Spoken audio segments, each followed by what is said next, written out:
Me revoilà. Donc on est parti. Et il nous reste donc, je crois que c'est 6 thèmes. Plus que ça. 2, 3, 4, 5, 6, 7. 7 thèmes. Ah, on est parti. En route.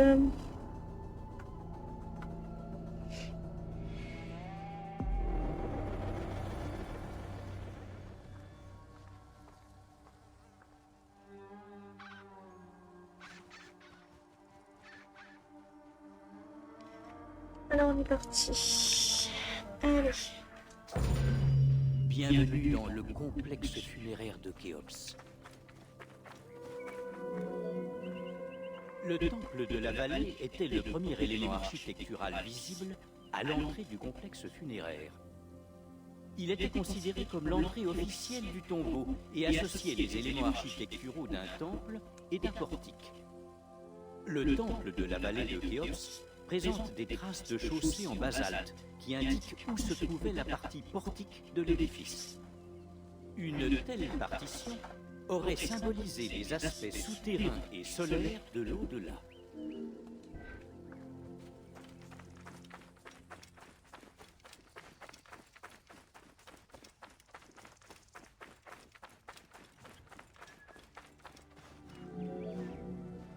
La chaussée de Khéops allait de la plaine inondable au plateau, reliant le temple de la vallée au temple funéraire. Une chaussée traditionnelle avait la forme d'une voie pavée, bordée de murs et souvent recouverte d'un toit.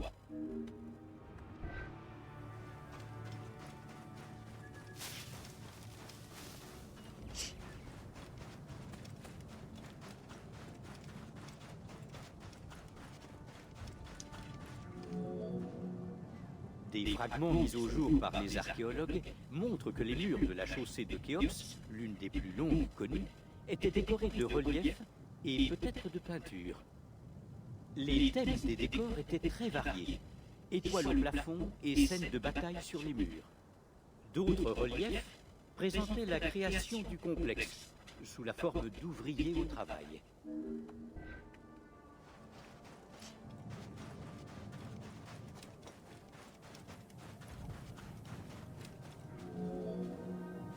Les cimetières privés les plus impressionnants de Gizeh se trouvent à l'est et à l'ouest de la pyramide de Khéops. Le cimetière oriental était réservé aux membres de la famille royale, tandis que son pendant occidental a accueilli divers dignitaires de la cour. Dans ces deux zones, des tombeaux privés, aussi appelés mastabas, étaient méthodiquement alignés le long de rues et d'avenues. Cette disposition devait probablement refléter la hiérarchie de la cour dans l'au-delà.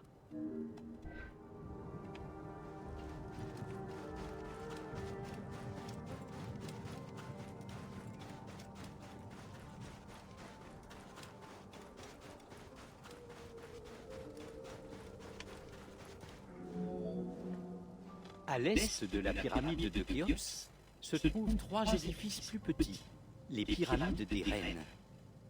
Un passage incliné menait de la surface à la chambre funéraire. Il était taillé dans le socle rocheux et recouvert de pierres. S'il est presque établi que ces édifices étaient destinés à accueillir des reines, on ignore l'identité de leurs occupantes initiales.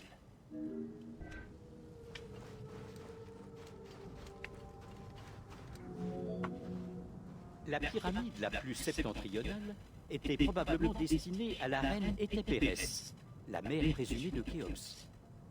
Cependant, son tombeau réel a été découvert par accident non loin de là en 1925.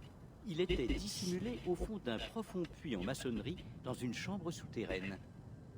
Au sein de la chambre cachée, les égyptologues ont découvert le plus vaste assortiment funéraire de l'Ancien Empire.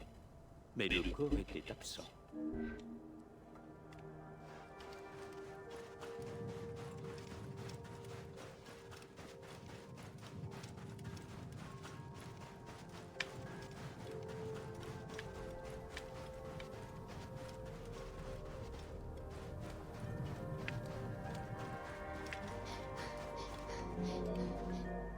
À proximité de la pyramide de Khéops, les égyptologues ont mis au jour 7 fosses à bateaux. Si la fonction exacte de ces fosses en forme de bateau demeure incertaine, on peut raisonnablement supposer qu'elle était symbolique. L'emplacement de ces fosses à l'est de la pyramide, c'est-à-dire à l'endroit précis où le roi ressuscité était censé réapparaître, pourrait appuyer cette hypothèse.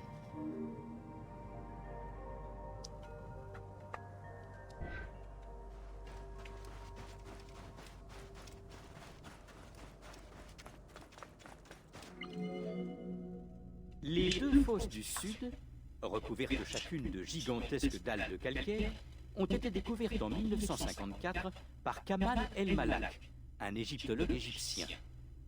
Seule l'une d'elles a été ouverte. On en a extrait patiemment 1224 fragments de bateaux en bois de cèdre, et l'embarcation a été reconstituée par le maître restaurateur Ahmed Youssef.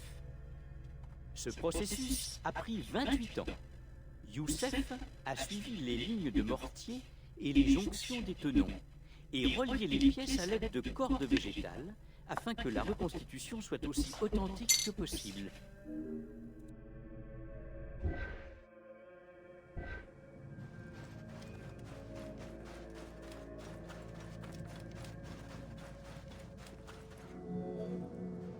Le mot grec pyramidion désigne le sommet, lui-même pyramidal, d'une pyramide ou d'un obélisque. En égyptien ancien, ces 2 éléments étaient appelés ben-ben. Ce mot désignait aussi un aliment spécifique, une offrande en pain en forme de cône.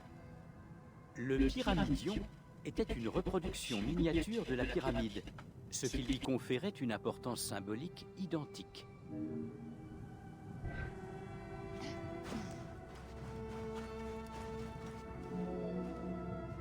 On a retrouvé quelques pyramidions dans des complexes de pyramides. Le plus ancien, découvert à Dachour, est un bon exemple des pyramidions de l'Ancien Empire. Réalisé en calcaire, il ne présente aucune inscription.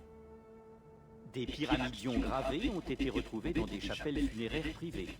Leurs inscriptions sont toutes liées au symbolisme solaire du ben-ben.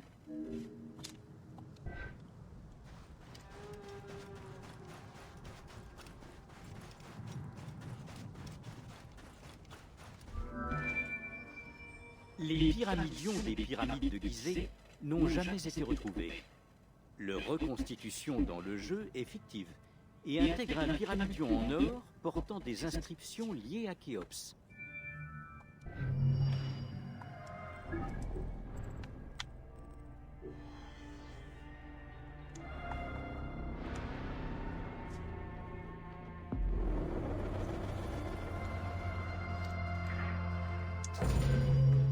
Bienvenue dans les secrets de la Grande Pyramide. Bâtie vers 2250 avant notre ère, la Grande Pyramide de Gizeh est l'un des édifices les plus emblématiques d'Égypte. C'est la plus grande des pyramides et la seule des 7 merveilles du monde antique à avoir résisté à l'épreuve du temps. Les chiffres associés à la Grande Pyramide de Gizeh sont impressionnants.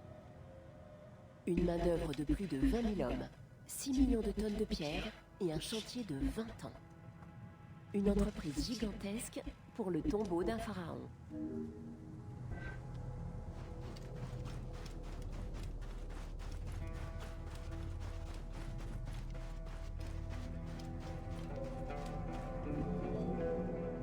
Pour Khéops, la construction de la Grande Pyramide a été une démonstration de pouvoir et d'opulence.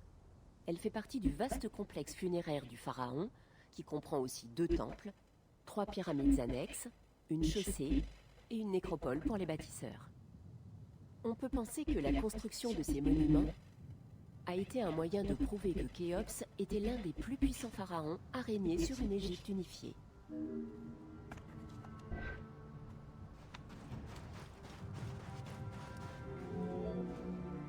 45 siècles plus tard, on continue à faire des découvertes à propos de la culture et des techniques d'ingénierie de l'Égypte ancienne. Par exemple, un papyrus récemment exhumé nous offre un aperçu de la vie d'un marchand à l'époque de la construction de la pyramide. Et un registre de contremaîtres datant de la construction nous fournit des détails sur les ouvriers, les horaires de travail et les matières premières.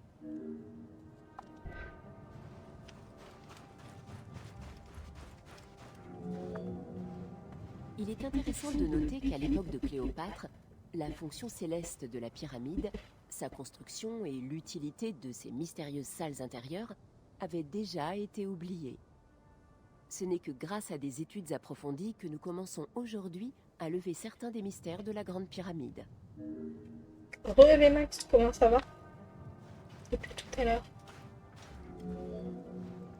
À l'époque où a débuté le chantier de la Grande Pyramide, les Égyptiens avaient affiné leurs connaissances pendant des siècles. La conception structurelle de la Grande Pyramide, destinée à être le tombeau de Khéops, a toujours été considérée comme quasi parfaite par les architectes et les historiens modernes. Là, j'avoue, oui, j'ai mal. J'ai fait des exercices pour essayer de le mobiliser, mais aïe aïe aïe. Orientée avec précision sur l'axe nord-sud selon les 4 points cardinaux, la Grande Pyramide présente une longueur de 230 mètres sur chacun de ses côtés et sa hauteur originale était de 147 mètres. Sa base forme un carré presque parfait, avec une erreur de seulement 0,05%.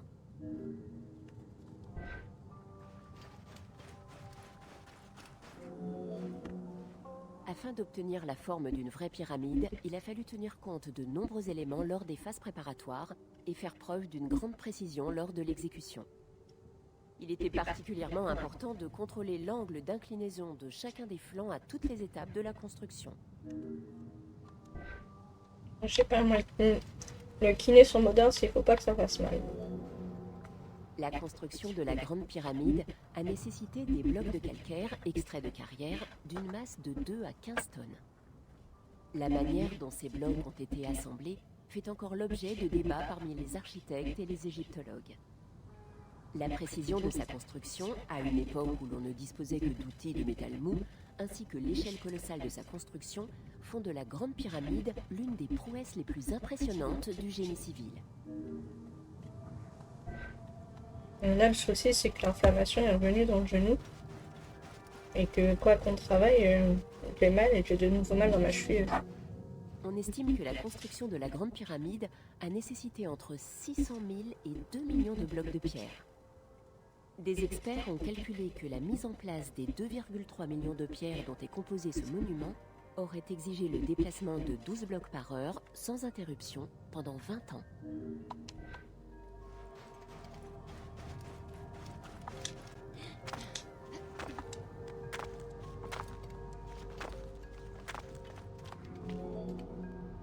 Si les salles intérieures ont été construites avec du granit rouge d'Assouan, l'essentiel de la pyramide a été bâti à partir de calcaire local en blocs de 2 à 15 tonnes.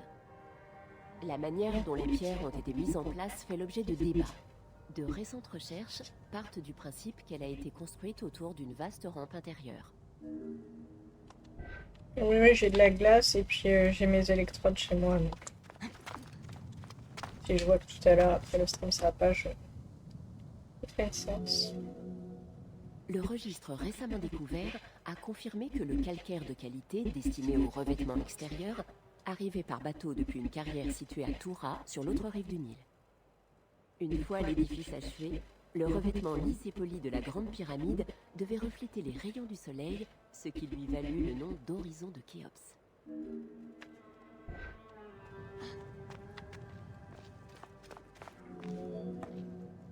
Au fil des siècles, pillards et voyageurs tentèrent d'entrer dans la pyramide à de multiples reprises. Des récits antiques donnent des détails sur l'intérieur de l'édifice et prouvent que certains sont parvenus à y pénétrer, même si l'on ignore qui furent les premiers.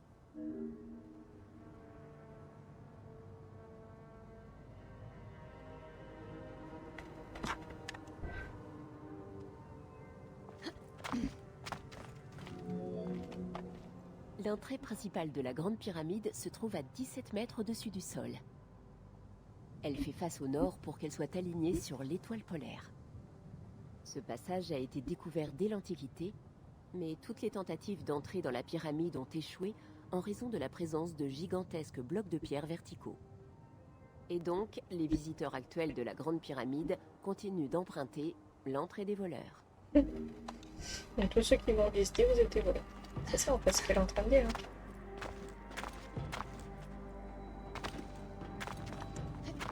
Apparemment, il est là encore.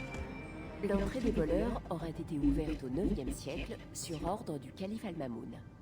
Impatient d'y trouver des trésors, le calife fit creuser jusqu'à l'intérieur de la Grande Pyramide.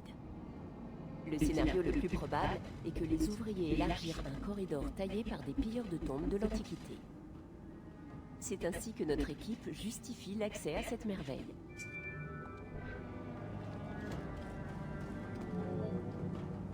Les tentatives pour accéder à la Grande Pyramide et découvrir ses éventuels secrets se sont poursuivies au fil des siècles.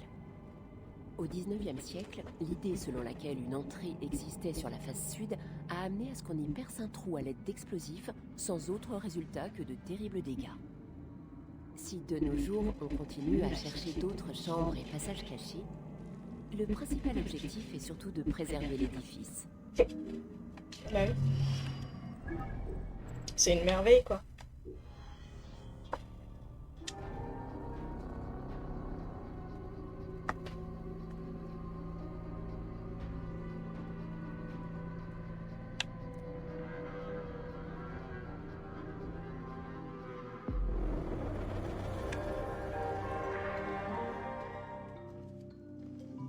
Ouais, j'y suis allée aussi, moi. Sur Princess, là. Dans la grande... À l'entrée originale de la Grande Pyramide, un passage mène à la chambre souterraine.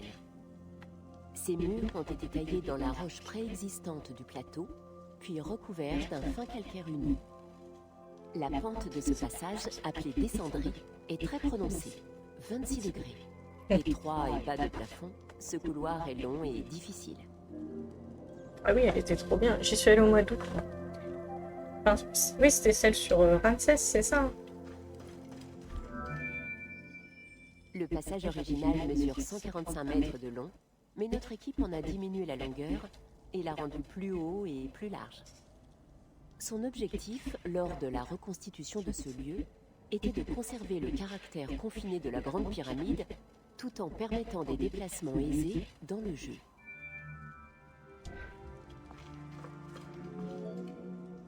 Le puits était un passage vertical de 58 mètres, reliant le couloir de descente à la grande galerie située au-dessus. La grotte adjacente était peut-être une petite cavité naturelle, agrandie lors des travaux de terrassement. On ignore si cette grotte était destinée à un autre usage. Ouais, nous on a fait aussi celle sur Harry Potter. Les hypothèses relatives à la fonction du puits sont nombreuses. D'après l'une d'elles, il a été taillé ou agrandi afin d'alimenter en air les ouvriers travaillant à la descendrie. Selon une autre hypothèse, il devait fournir une issue à l'achèvement des travaux intérieurs réalisés au cœur de la pyramide. Sans ce puits, une fois la grande galerie scellée, les ouvriers seraient demeurés coincés pour l'éternité. L'ouverture, située à la base du puits, a vraisemblablement été scellée par les ouvriers afin de cacher ce passage. Oui, c'est ça, c'était Porte de Versailles, là où il y a la Paris Games Week, mais de l'autre côté, là où t'as le McDo et tout ça. À l'extrémité de la descendrie, on trouve une chambre souterraine à 30 mètres sous la surface du plateau de Gizeh. Creusée directement dans la roche, elle est assez vaste, avec 3 mètres sous plafond. Le sol et les parois sont grossiers, ce qui indique qu'elle n'a pas été achevée. Son flanc sud débouche sur un autre couloir étroit, similaire aux autres, qui s'achève au cul-de-sac moins de 20 mètres plus loin.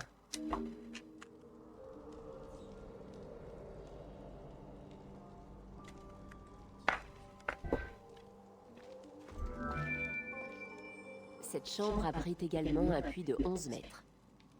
On ignore encore quelle a pu être sa fonction.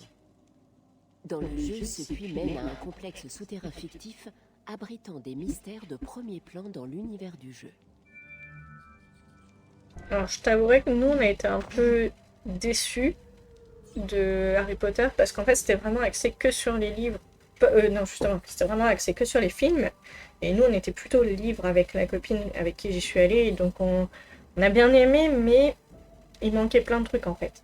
C'était vraiment sur les costumes, sur tout ça, alors que nous, on aurait vraiment aimé un truc vraiment que sur l'histoire. Alors, il y a eu un peu, mais il y avait beaucoup par rapport au film. ça restait sympa, hein. Mais c'était pas ce à quoi on s'attendait en fait. La fonction de la chambre souterraine demeure un mystère. Selon une hypothèse répandue, il aurait pu s'agir de la chambre funéraire de Khéops, mais le pharaon aurait changé d'avis et préféré être inhumé plus haut dans la pyramide, ce qui expliquerait le caractère inachevé de cette salle.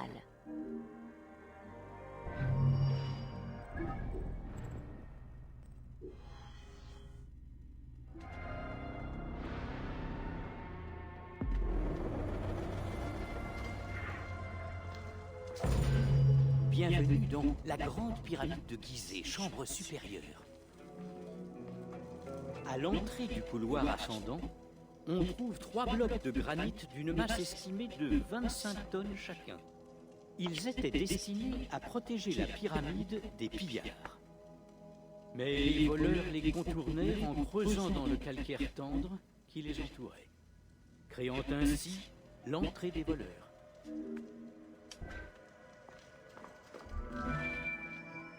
Si l'entrée des voleurs est en réalité une cavité unique menant aux 2 passages, pour le jeu, notre équipe a créé des accès propres à chaque passage. Par conséquent, dans le jeu, une entrée débouche sur le couloir ascendant, tandis qu'une autre mène à la descendrie.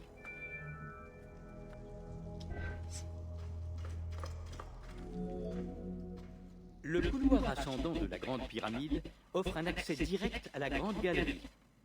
On y accède à 30 mètres de l'entrée, à partir de la descendrie.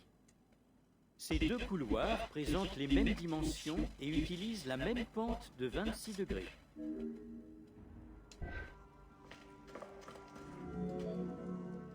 Le couloir ascendant présente des parois lisses et comporte de nombreuses pierres trapézoïdales.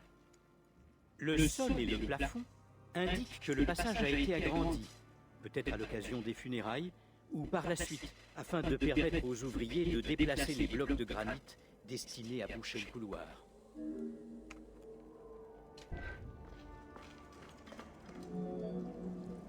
La fonction de la Grande Galerie fait toujours l'objet de débats. Il est possible qu'elle ait été alignée sur les étoiles, qu'elle ait fait office de tampon afin de protéger la chambre du roi, ou plus simplement, qu'elle ait facilité le transport des blocs de granit utilisés dans la pyramide. L'accès à la chambre de la reine se trouvait à l'entrée de la Grande Galerie.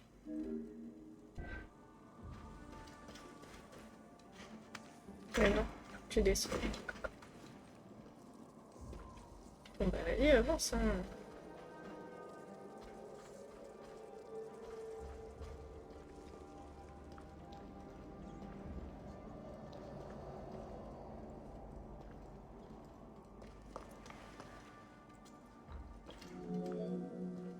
Malgré son appellation de chambre de la reine, on pense qu'aucune souveraine n'a jamais séjourné ici. D'après les informations tirées de l'étude des pyramides antérieures, les égyptologues pensent qu'il s'agissait plutôt du serdab du roi, une salle contenant la statue de son Ka et destinée à abriter l'esprit du souverain.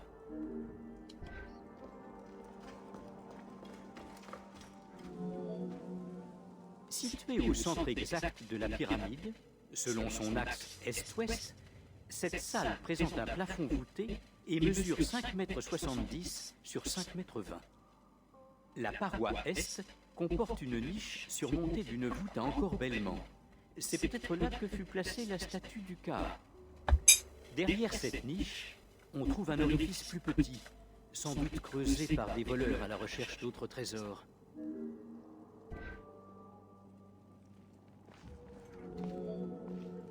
Au XIXe siècle, 2 conduits furent découverts dans les parois nord et sud. Ils courent à l'horizontale sur environ 2 mètres avant de remonter et sont fermés par des blocs de calcaire munis de poignées en cuivre. On ignore s'il s'agissait de conduits de ventilation pour les ouvriers ou d'un lien céleste pour l'esprit du pharaon.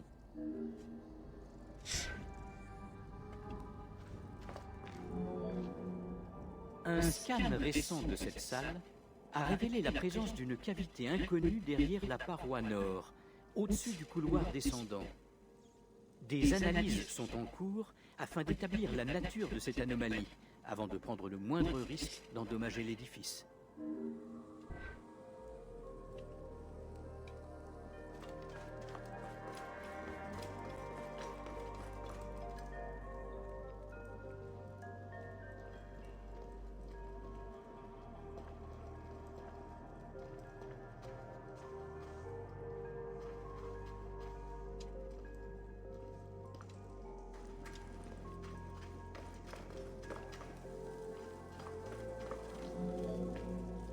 Lors de la conception de la galerie, les architectes de Khéops ont peut-être été influencés par les pyramides rhomboïdales.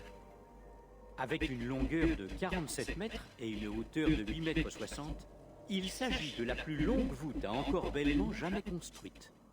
Les parois sont inclinées vers l'intérieur pour équilibrer les masses. De ce fait, la largeur du plafond dépasse à peine 1 mètre en son point le plus haut.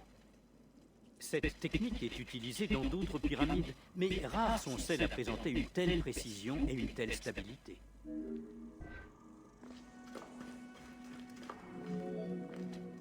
Au-delà de son apparence spectaculaire, la galerie avait une fonction pratique bien précise, mais on ignore toujours laquelle.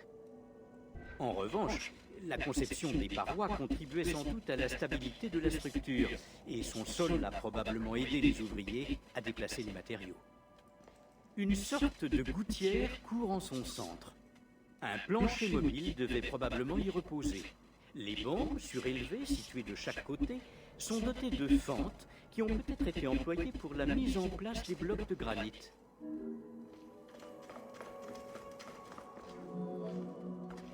La grande galerie débouche sur une antichambre menant à la chambre du roi. Juste au-dessus, un autre passage horizontal, plus étroit, est relié au sommet de la chambre du roi.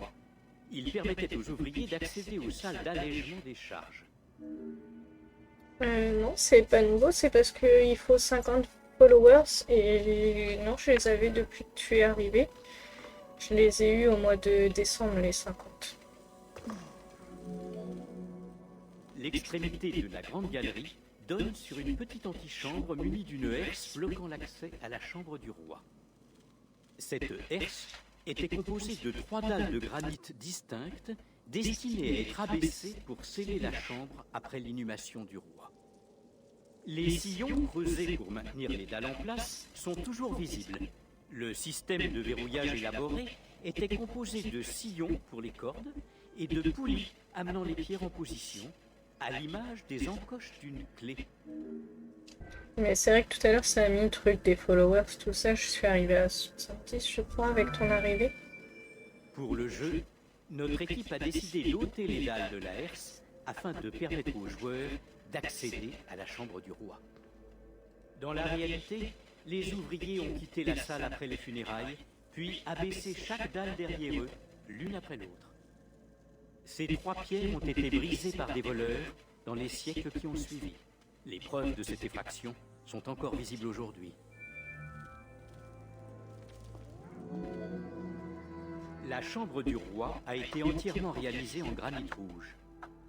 Le sommet se trouve à plus de 5,80 m du sol. Imposant, il est composé d'un empilement de pierres sur 5 niveaux et ses poutres de granit supportent chacune 25 à 40 tonnes. Le niveau supérieur est surmonté d'une voûte de pierre disposée en chevron afin de supporter l'énorme charge.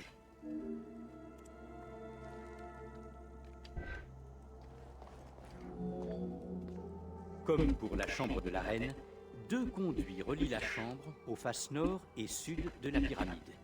Ils courent sur près de 64 mètres avant d'être bouchés par des blocs de granit dotés de poignées en cuivre. Selon certains experts de l'Ancien Empire, ces conduits devaient mener l'âme du roi aux étoiles. L'incarnation du pharaon en Ré empruntant le conduit nord et son incarnation en Horus utilisant le conduit sud.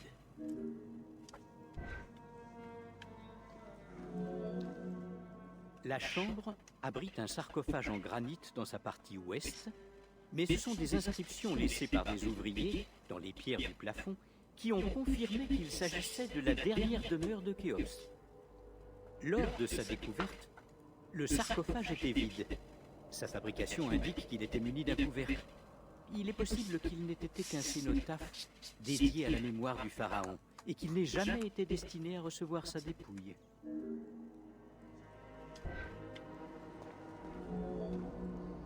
On n'a jamais retrouvé la momie de Khéops.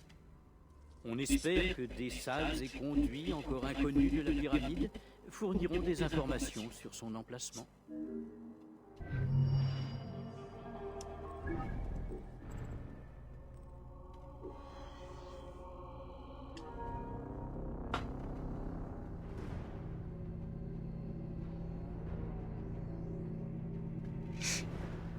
Mais si tu veux, Evema, je pourrais mettre des photos de l'expo avec Harry Potter si ça te tente. Bienvenue dans les hypothèses de Jean-Pierre Houdin.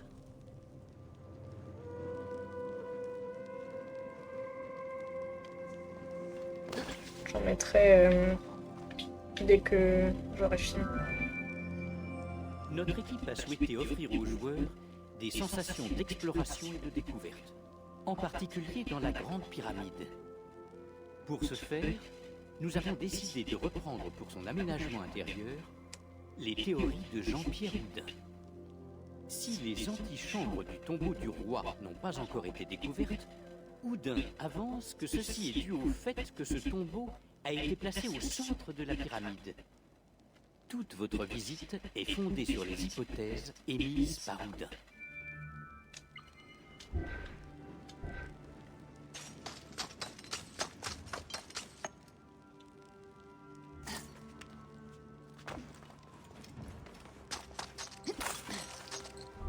Je suis une cramée. Tout en respectant les hypothèses de Houdin à propos de la disposition générale des antichambres, notre équipe a souhaité que le contenu intensifie l'expérience de jeu. Dans les tombeaux royaux ordinaires, les antichambres accueillaient tous les biens matériels dont le pharaon aurait besoin dans l'au-delà. Afin de renforcer le sentiment de découverte et d'émerveillement, notre équipe artistique a placé un trésor fantastique dans la deuxième antichambre.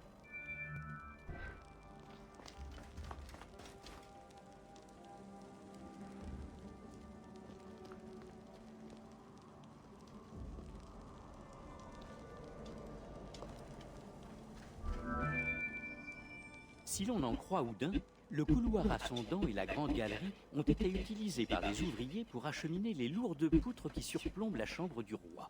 Il a appelé ceci le circuit de service. Le couloir dans lequel vous vous trouvez a été créé par notre équipe selon les théories de Houdin et est appelé circuit noble. Ce serait ce couloir qu'aurait emprunté le sarcophage de bois contenant la momie du pharaon pour rejoindre sa dernière demeure.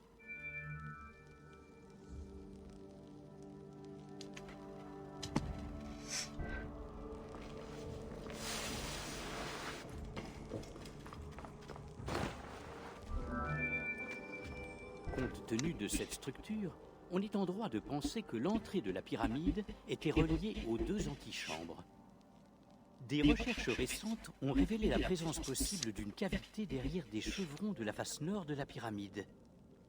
Notre équipe a décidé de créer cette zone afin que le joueur puisse l'explorer. Houdin estime que c'est par ce lieu que les prêtres et les nobles ont quitté la pyramide après la cérémonie d'inhumation. En fait, il y a encore plein de trucs qu'on ne sait pas, qui n'ont pas été découverts.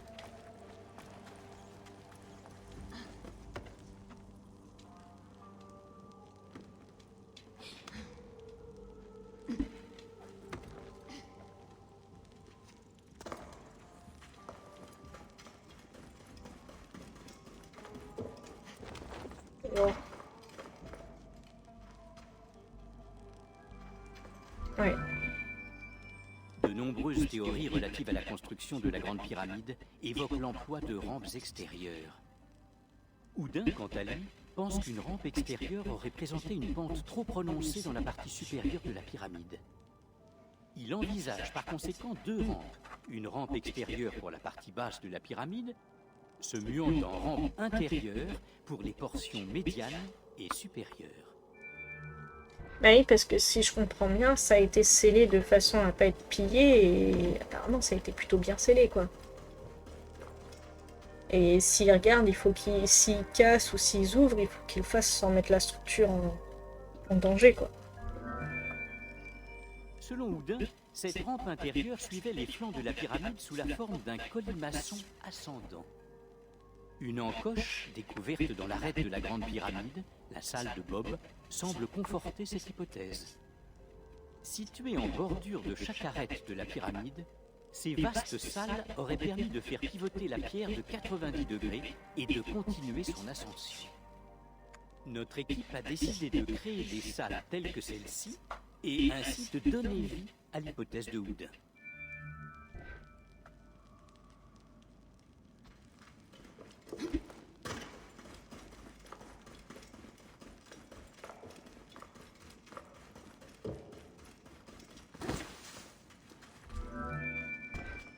Ce long couloir constituait la première partie de la rampe intérieure ascendante.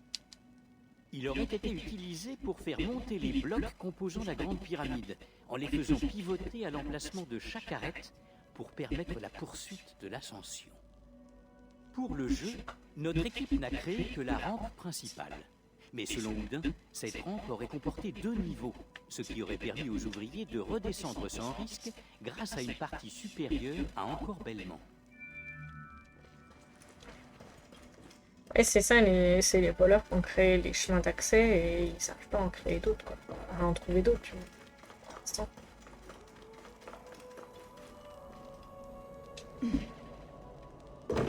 Oh. Je sais pas comment on défait la torche. Comme on l'apprend. D'après Houdin, la base de la rampe intérieure se trouvait au pied de la face sud-est de la pyramide. Ce lieu aurait été à la jonction des rampes extérieures et intérieures. En dessous de nous, les ouvriers auraient bâti la partie inférieure de la pyramide en utilisant la rampe extérieure, puis emprunté la rampe intérieure pour ériger les portions médianes et supérieures. À ce stade de la construction, ils auraient réutilisé le matériau de la rampe extérieure pour remplir le centre de la pyramide en déplaçant les pierres à l'aide de la rampe intérieure.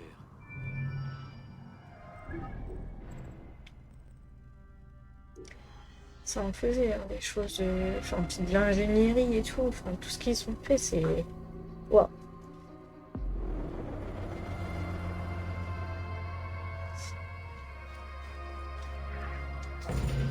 Bienvenue dans le complexe funéraire de Képhren. Dès le tout début de la 4e dynastie, des temples funéraires furent bâtis à proximité des pyramides, du côté est. Cet emplacement, face au soleil levant et plus généralement au monde des vivants, revêtait une forte symbolique, car c'était dans le temple funéraire que les rois étaient ranimés à l'aide de rites quotidiens. Carrément.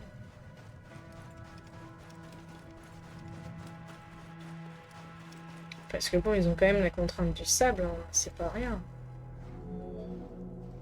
Un temple funéraire était généralement divisé en 2 parties. L'avant était composé d'un vestibule et d'une cour, tandis que tous les éléments relevant du sacré se trouvaient à l'arrière. L'arrière du temple regroupait plusieurs éléments essentiels, dont un sanctuaire intérieur doté d'une fosse forte, qui permettait à l'âme du pharaon de voyager entre le monde des morts et celui des vivants. Bah, c'est sûr qu'il y en a plus d'un qui a dû y rester pour la construction, ça c'est certain. Entre les chutes mortelles et puis... bah, voilà, ils avaient quand même des choses hyper compliquées à faire pour le corps, et je pense qu'il y en a qui n'ont pas survécu. Hein. Le plus vaste de ces édifices, le temple funéraire de Képhren, a été entièrement bâti à l'aide de blocs de calcaire gigantesques extraits d'une carrière voisine et recouverts de granit. On pense que certaines parties du temple funéraire de Képhren, en particulier les murs de la cour, étaient décorées de splendides reliefs. Mais aucune image du roi n'a été découverte à l'intérieur du temple funéraire. Après, je pense par contre que quand tu as participé à un projet comme celui-là et que tu le voyais aboutir et finir, ça devait être... ça devait faire quelque chose quand même, quoi. Djedefre, successeur direct de Khéops, a respecté la coutume selon laquelle chaque roi devait choisir un nouvel emplacement pour son site funéraire et a élu Abu Rawash comme demeure éternelle. Lorsque le moment est venu d'établir son propre complexe funéraire, Képhren, successeur de Djedefre et lui aussi fils de Khéops, brisa la tradition et revint à Gizeh. Au-delà de cette entorse à la tradition, Képhren chercha à faire de l'ombre à l'édifice le plus important bâti par son père.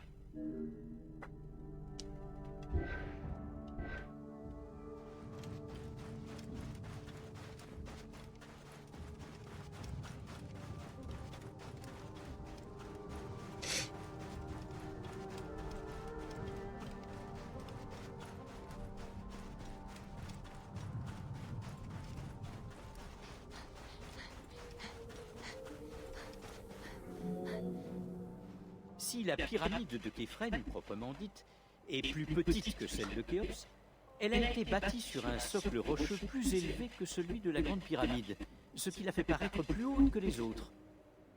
De nos jours, des 3 pyramides de Gizeh, celle de Képhren est la seule à disposer encore de la partie supérieure de son revêtement de calcaire.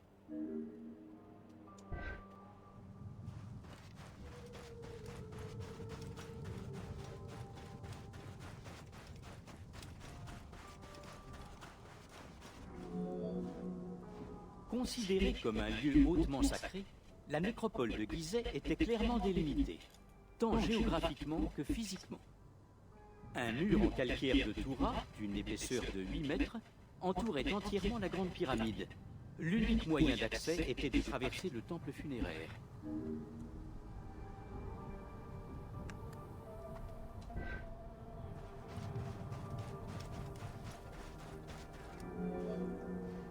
À partir du règne de Snéfrou, ces complexes abritèrent couramment une deuxième pyramide qu'on peut qualifier d'annexe ou de satellite. La fonction de cette pyramide, moins vaste et moins haute que celle du tombeau royal, demeure inconnue, même si certains estiment qu'elle avait vocation à accueillir le Ka du pharaon.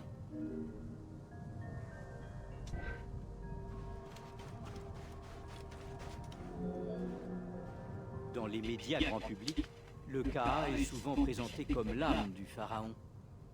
La réalité est un peu plus complexe. Dans les croyances funéraires de l'Égypte ancienne, le Ka était un élément d'un être vivant qui se détachait du corps lors du décès. Il représentait l'essence vitale du défunt. Pour que le défunt puisse accéder à une nouvelle vie, que ce soit dans ce monde ou dans l'autre, le Ka devait être intégré à une statue et son existence devait être entretenue par des offrandes et des rites.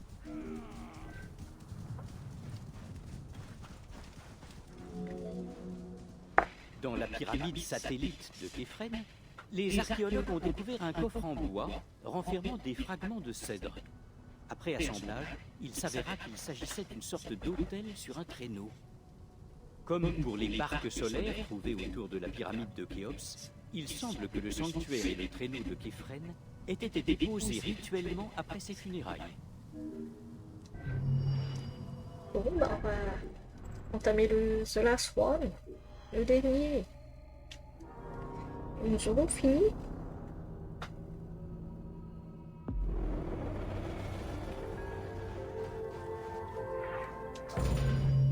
Bienvenue dans le complexe funéraire de Mykérinos.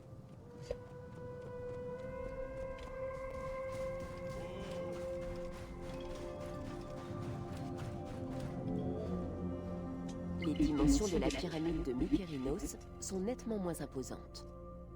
Mais contrairement aux pyramides antérieures, celle de Mykérinos présente des finitions plus riches tant à l'intérieur qu'à l'extérieur. L'extérieur était partiellement recouvert de granit rouge, tandis que les parois intérieures étaient somptueusement décorées. Cette innovation ne fut reprise qu'à la fin de la 5e dynastie, époque à laquelle on commença à orner les murs de texte.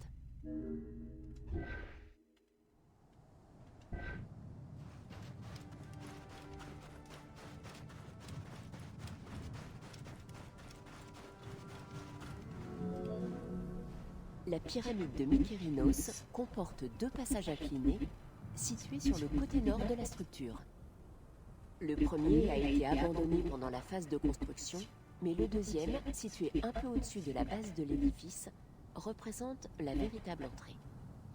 Le passage inférieur mène à une première salle qui, pour la première fois depuis le règne de Djéser, est décorée de portes factices gravées.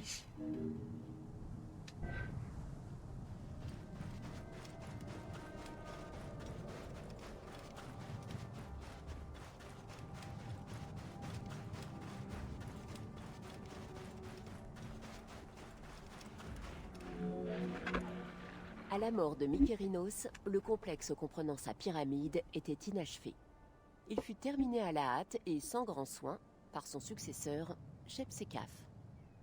Cela n'empêche pas ce complexe funéraire de marquer un tournant dans l'histoire de ce type de structure. Par la suite, la pyramide a été éclipsée par le temple funéraire, que ce soit en termes quantitatifs ou qualitatifs. À titre d'anecdote, c'est le temple funéraire de Mykérinos qui abrite le plus long bloc de calcaire jamais utilisé dans un complexe de pyramide. Il pèse 200 tonnes. Et tu te dis, ils ont réussi à le faire venir, à l'installer, machin et tout. Balèze. Il n'y a pas d'autre mot, balèze.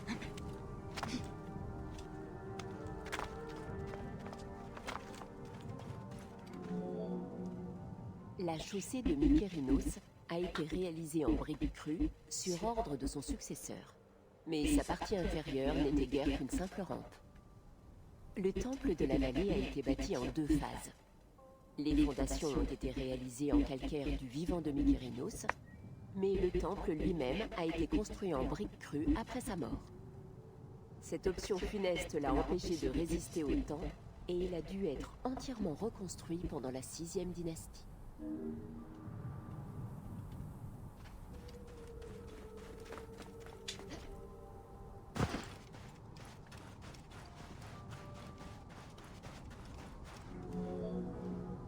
Trois petits édifices, qu'on a appelés les pyramides des reines de Mykérinos, ont été bâtis le long de la face sud de la pyramide principale. L'une d'elles était lisse, mais les 2 autres étaient à degrés. Il est difficile de savoir si ces 2 dernières ont été conçues comme telles ou sont restées inachevées, sans revêtement pour en uniformiser la surface.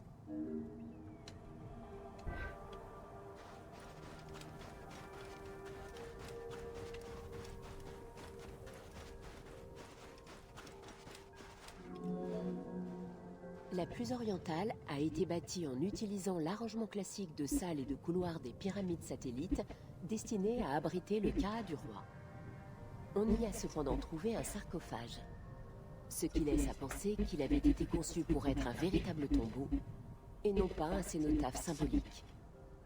À partir de ces observations, certains avancent que cette pyramide a été construite en tant que satellite devant accueillir le Ka du roi, mais qu'elle a été réaffectée en tant que tombeau de reine. On ignore cependant quelle a pu être cette reine. Bon, eh bien écoutez, si je ne me trompe pas, nous avons tout fini. On va vérifier quand même, hein. Mais a priori, on a tout terminé.